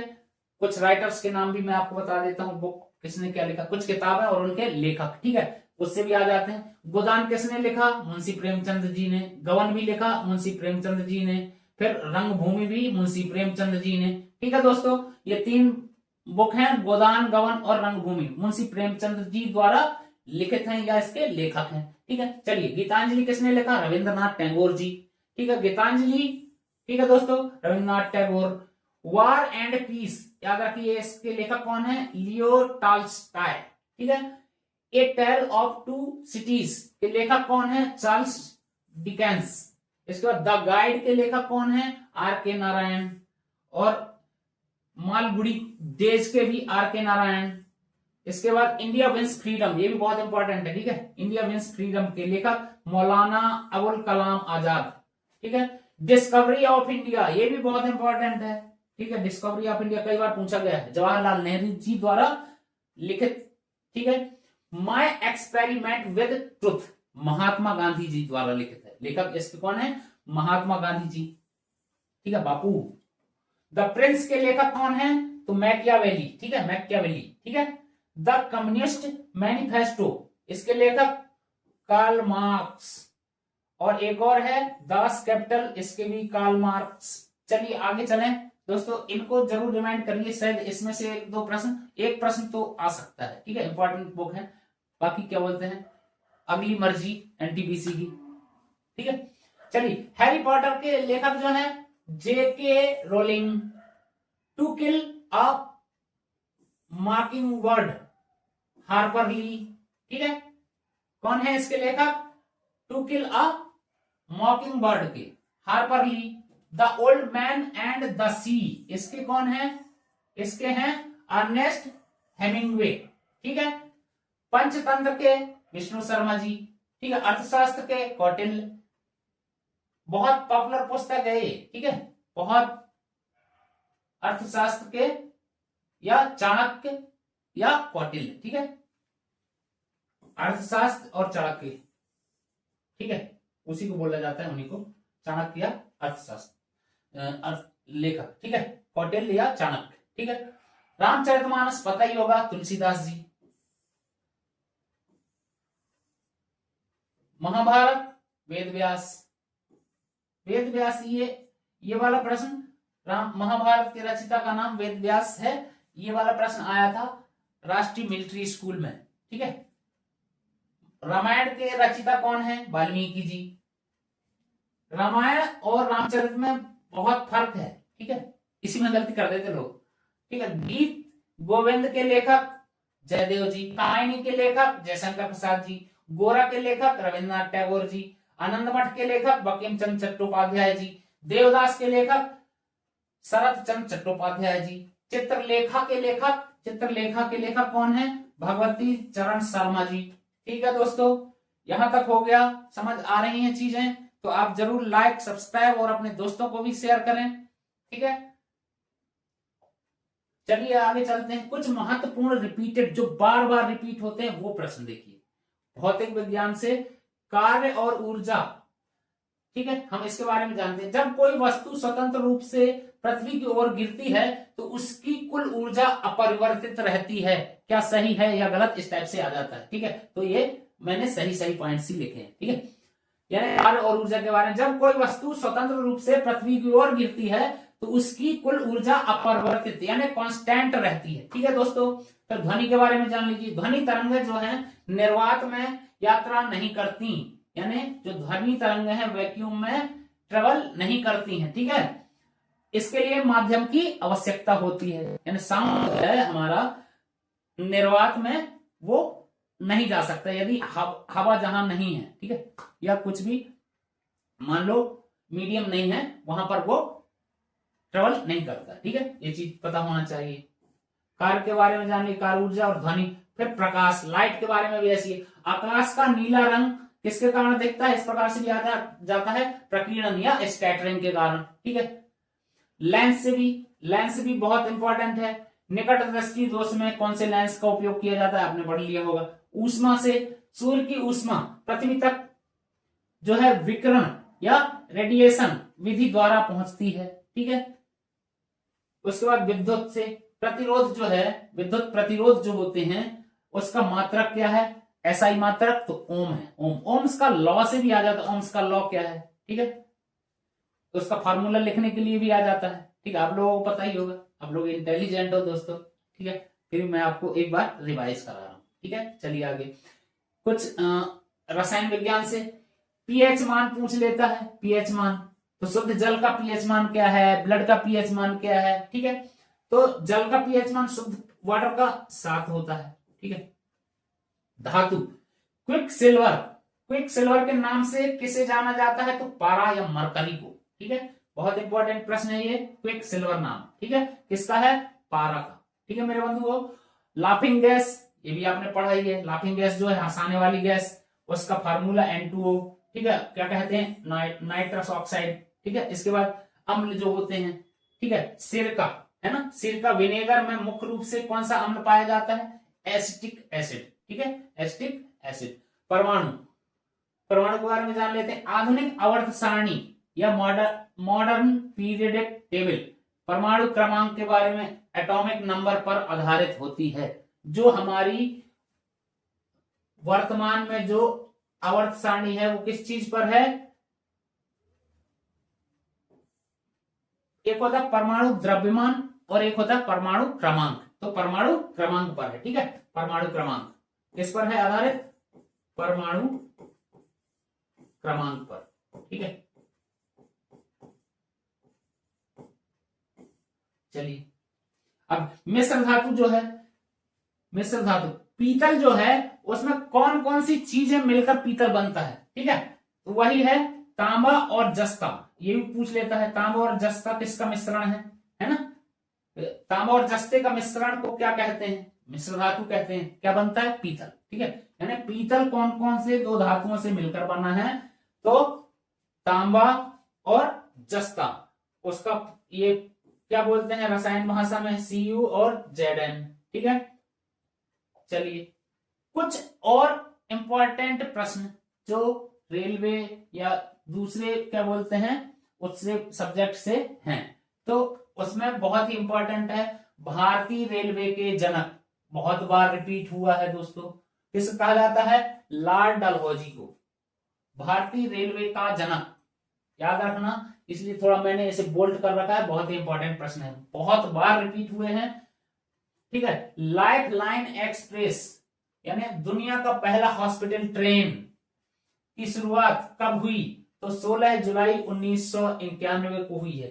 ठीक है, लाइफ लाइन एक्सप्रेस या दुनिया का पहला ट्रेन हॉस्पिटल की शुरुआत 16 जुलाई 1991 को। ठीक है, उसके बाद भारत का पहला स्वदेशी विमान वाहक पोत या एयरक्राफ्ट कैरियर कौन सा है? तो INS विक्रांत।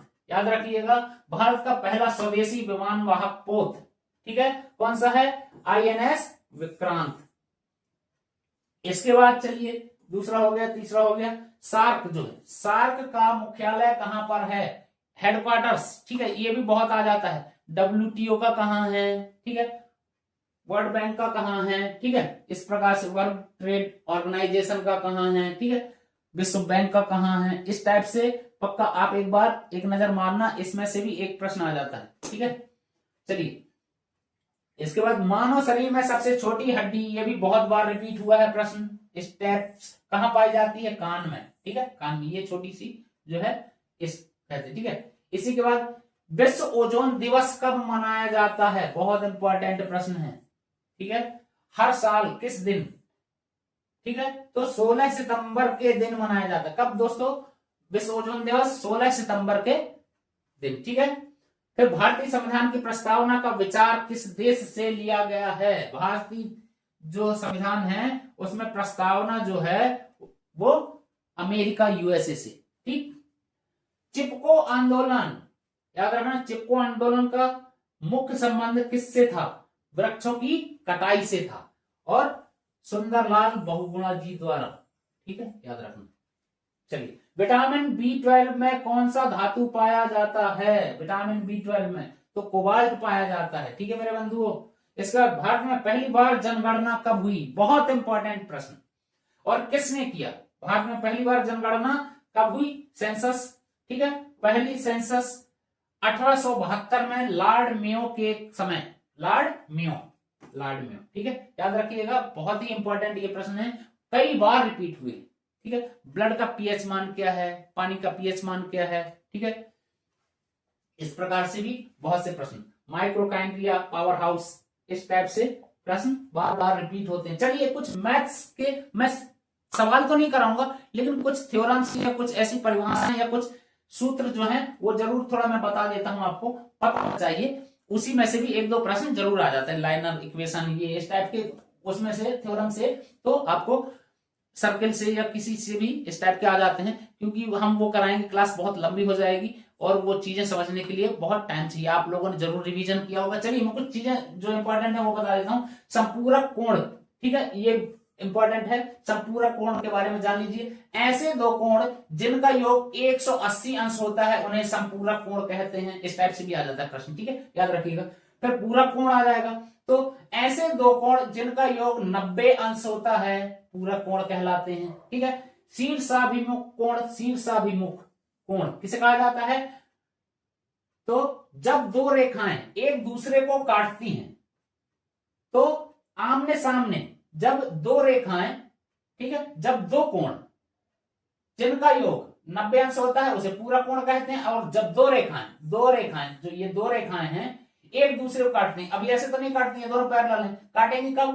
काटेंगी जब एक रेखा इधर से एक रेखा इधर से, ठीक है, तब, ठीक है, एक दूसरे को काटती हैं, तब आमने सामने के कोण हमेशा बराबर होते हैं। ये देखो, यहां वाला कोण और यहां वाला कोण क्या होगा? बराबर होगा। ये वाली ये रेखा काटी तो इसके आमने सामने यहां वाला ये वाला कोण बराबर होगा इसके, और ये वाला कोण बराबर होगा इस कोण के। ठीक है, समझ आई बात? इसके बाद चलिए आगे चलें। ठीक है, इसके बाद रेखा पर जो कोण है, एक सीधी रेखा पर बनने वाले सभी कोणों का योग, एक सीधी रेखा जो है, इस सीधी रेखा पर चाहे इतना, ये कितने भी कोण बना दो, ठीक है, ये कितने भी, ये पूरा 180 अंश ही होगा।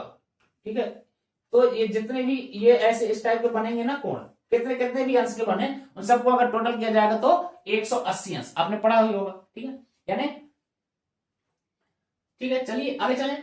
संगत कोण किसे कहते हैं? यदि दो समांतर रेखाओं को एक त्रियक रेखा काटे तो संगत कोण हमेशा समान होते हैं। संगत यानी ऐसी कोई रेखा है पैरेलल, इसको कोई एक ऐसी रेखा काट दे, ठीक है, तो संगत कोण कौन से होंगे? ये और ये आमने सामने के कोण, ये वाला और ये वाला। ठीक है, समझ आई चीजें? संगत कोण हमेशा समान होते हैं। ठीक, त्रिभुज के कोण, अब त्रिभुज में त्रिभुज में चलिए, त्रिभुज कोण, किसी भी त्रिभुज के तीनों आंतरिक कोणों का योग 180 अंश होता है। ये भी आपको पता होगा, पढ़ा होगा आपने, इस टाइप से प्रश्न आ जाते हैं। बाह्य कोण प्रमेय से, ठीक है, बाह्य कोण प्रमेय क्या है, किसी त्रिभुज का बाह्य कोण उसके दो विपरीत आंतरिक कोणों के योग के बराबर होता है। ठीक है बंधु, याद रखना। वृत्त से कुछ देख लेते हैं। स्पर्श रेखा है ना, टेंजेंट जिसे बोलते हैं, वृत्त की स्पर्श रेखा स्पर्श बिंदु पर खींची गई त्रिज्या के साथ हमेशा 90 अंश का कोण या लंबवत होती है। ठीक है, समझ आया। मान लीजिए ये एक वृत्त है, ठीक है, यहां से कोई केंद्र है O, यहां पर कोई एक जीवा, ठीक है, और ये इसकी त्रिज्या हो गई, ये यहां पर ये त्रिज्या हो गई, है ना। तो यहां पर जो ये ऐसे कोई लंब होगा, ये हमेशा 90 अंश का होता है। या इसी का आप अच्छे से पढ़ो, बाह्य कोण प्रमेय, नहीं सॉरी, वृत्त में, है ना, वृत्त की स्पर्श रेखा से, मान लो ये स्पर्श रेखा है ना, यहां से इस पर, ये केंद्र पर ऐसे, ठीक है, स्पर्श बिंदु पर खींची गई त्रिज्या के साथ ये जीवा है और ये त्रिज्या है, ठीक है, के साथ हमेशा 90 अंश का। तो ये वाला जो है, ये हमेशा ये वाला ये 90 अंश होगा। ठीक है, 90 अंश लंबवत कोण बनाती है। ठीक है, फिर चलिए व्यास किसे बोलते हैं, ये पूरी, ये जो त्रिभुज है, ये ऐसे त्रिभुज होगा, ये इसको व्यास बोलते हैं। ठीक है, वृत्त की सबसे बड़ी जीवा कोण उसका व्यास होती है। ठीक है, चले आगे। अर्धवृत्त का कोण, अर्धवृत्त में बना कोण हमेशा 90 अंश का होता है। अभी देखिए, सेमी सर्कल या हाफ सर्कल, यहां पर जो कोण बनेगा इधर से, ये लंबवत में 90 अंश का। ठीक है, अर्धवृत्त में बना कोण हमेशा 90 डिग्री का होता है। अर्धवृत्त में कहीं से भी आप अगर ऐसे डाल दोगे, ऐसे और ऐसे, ये इसका, तो ये भी 90 अंश का ही होगा। ठीक है, ऐसे यहां से ये ऐसे केंद्र। चलिए आगे चलते हैं। फिर चाप, समान चाप द्वारा कोण, एक ही चाप या आर्क द्वारा केंद्र पर बना कोण परिधि पर बने कोण का दोगुना होता है। ये भी देख लेना, जो समान चाप है। ठीक है, अब आप चीजें क्या है, जो क्लासें, अगली क्लासें हमारी जो होंगी, हर कॉन्सेप्ट पे, हर चैप्टर पर होंगी, तो ये चीजें हम आगे पढ़ेंगे। लेकिन यहां पर अभी समय का अभाव होने कारण में वो चीजें अभी आप लोगों को नहीं समझा सकता। तो चीजें आप लोगों ने पढ़ी होंगी, सिर्फ एक बार आप रिवाइज कीजिएगा। ठीक है, और ये सारे चैप्टर्स जो हैं हमने इस पे देखा, वो सारी एक एक सिंगल क्लास हर चैप्टर पर आपको निरंतर मिलती रहेंगी। तो हमारे साथ देखते रहिएगा। फ्री एंड फ्री आसान भाषा में इसी प्रकार की अगली सीरीज हम डेली, एक जब तक एग्जाम चलेंगे एनटीपीसी के, तो आपको मिलती रहेंगी, और आगे भी सारी चीजें आपको फ्री एंड फ्री मिलेंगी। चलिए हम आगे बढ़ते हैं। एक ही खंड के कोण, वृत्त के एक ही खंड या सेगमेंट में बने सभी कोण हमेशा बराबर होते हैं। ये चीज भी आप देख लेना। चक्रीय चतुर्भुज जो होता है, इसके आमने सामने के कोणों का योग हमेशा 180 अंश होता है, आमने सामने के। ठीक है, सम्मुख कोण जिसे बोलते हैं। ठीक है, फिर जीवा पर लंबवत, यदि केंद्र से किसी जीवा पर लंब डाला जाए तो वह जीवा को दो बराबर भागों में विभाजित करता है। ठीक है दोस्तों, फिर उसके बाद बाहरी बिंदु से स्पर्श रेखाएं जो हैं, किसी बाहरी बिंदु से वृत्त पर खींची गई दोनों स्पर्श रेखाएं जो होती हैं, उनकी जो लंबाई है समान होती है। ठीक है, ये भी याद रखिए। एकांत खंड प्रमेय किसे बोलते हैं, अल्टरनेट सेगमेंट थ्योरम जो है, स्पर्श रेखा और जीवा के बीच बना कोण एकांत खंड में बने कोण के बराबर होता है। ठीक है, परिधि और व्यास का अनुपात जो है उसके बारे में भी जान लेते हैं। तो चलिए, किसी भी वृत्त की परिधि और उसके व्यास का अनुपात जो है वो कितना होता है, पाई होता है। ठीक है, चलिए अभ्यास के लिए कुछ सवाल जो है।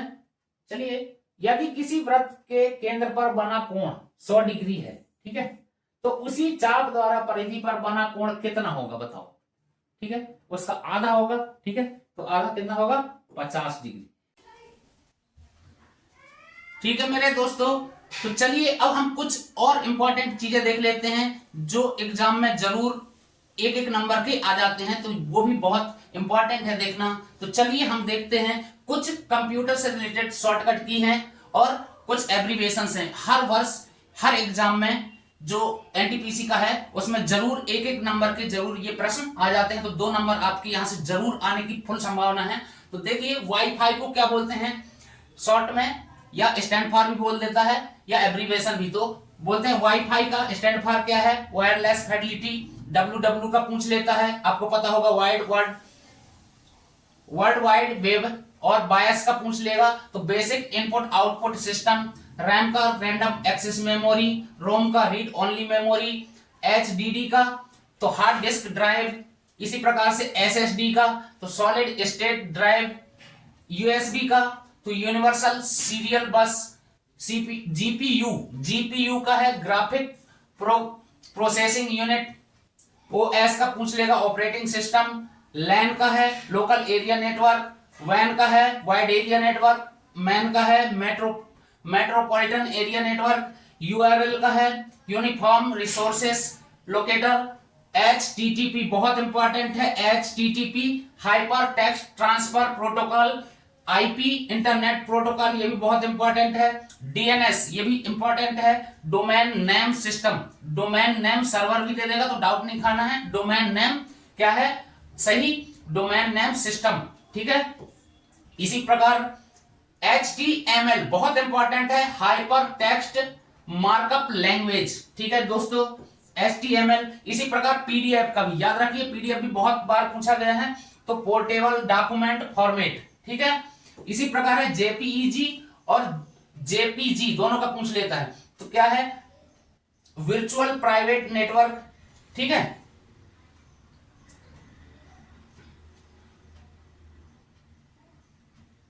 ये VPN का है, यहां पर ये VPN का है वर्चुअल प्राइवेट नेटवर्क। ठीक है, JPEG का यह नहीं है, यह है VPN का।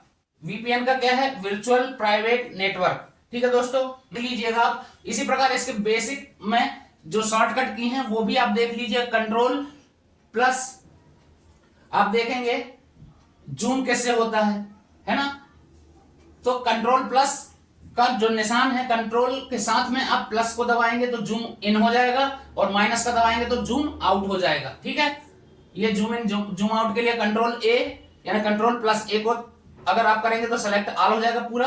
कंट्रोल B से बोल्ड हो जाएगा। कंट्रोल C से कॉपी हो जाएगा। कंट्रोल E से एक्सपेंड ऑल टाइमलाइन ग्रुप। ठीक है दोस्तों, इसी प्रकार कंट्रोल H से क्या होता है, ओपन हिस्ट्री हो जाती है। कंट्रोल W से close panel. Control plus A से ओपन और क्लोज लेआउट भी हो जाता है जब आप किसी फाइल के अंदर कंट्रोल A वो करते हैं। तो ठीक है, इसी प्रकार कंट्रोल C से कॉपी का तो बता ही दिया था। ठीक है, कंट्रोल D से गो टू कमांड में आप कमांड बॉक्स में चले जाएंगे। कंट्रोल F से ओपन क्लोज डॉक्यूमेंट्स। इसी प्रकार कंट्रोल G से क्लोज ओपन गाइड्स मेनू। अल्टर H से ये सॉरी यहां से ये अल्टर है। ठीक है, अल्टर के साथ ये दबाने ABC। ठीक है, तो अल्टर के साथ अब अभी तक हमने यहां से कंट्रोल के दबाए थे, उसी प्रकार से ये अल्टर के साथ है। तो आप सारी चीजें देख लीजिएगा, हर वर्ष एक न एक नंबर का आ जाता है। तो उम्मीद करता हूं दोस्तों ये क्लास आपको जरूर पसंद आई होगी। यदि पसंद आई है तो आप शेयर करें, फॉरवर्ड करें अपने दोस्तों को, और इसी प्रकार नए नए वीडियो, नई नई क्लासें देखते रहें फ्री एंड फ्री विनर्स पाठशाला में। जय हिंद, जय भारत।